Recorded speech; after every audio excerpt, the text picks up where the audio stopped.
რა უნდა ვიცოდეთ განქორწინებაზე? მოგესალმებით, მე ვარ ქეთევან კუხიანიძე, სამართლის დოქტორი ადვოკატი.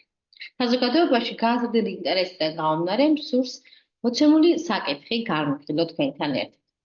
თუ წყვილს შორის არ არსებობს დავა, განქორწინება რეგისტრდება სამოქალაქო აქტების რეგისტრაციის ორგანოში, ეგრეთ წოდებულ იუსტიციის სახლში, სადაც წარედგინება უფლებამოსილი პირის მიერ განცხადება. ხოლო თუ მეუღლეებს შორის არსებობს დავა, განქორწინება ხდება სასამართლო წესით. სასამართლო მოთხოვნის საგანი შეიძლება იყოს ქონების გაყოფა, არასრულწლოვანი შვილების საცხოვრებელი ადგილის განსაზღვრა, ალიმენტისა თუ სარჩოს დადგენა.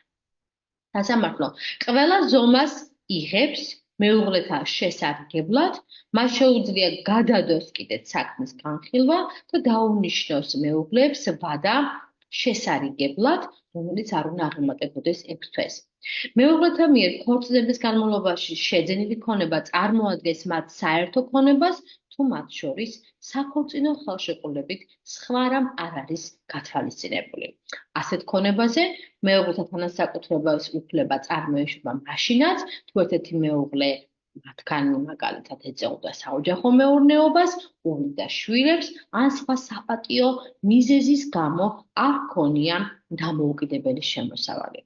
აუცილებელია ვიცოდეთ, რომ ცოლის ორსულობის და ბავშვის დაბადებიდან 1 წლის განმავლობაში ქმარს უფლება არ აქვს ცოლის თანხმობის გარეშე აღძრას საქმე განქორწინებაზე.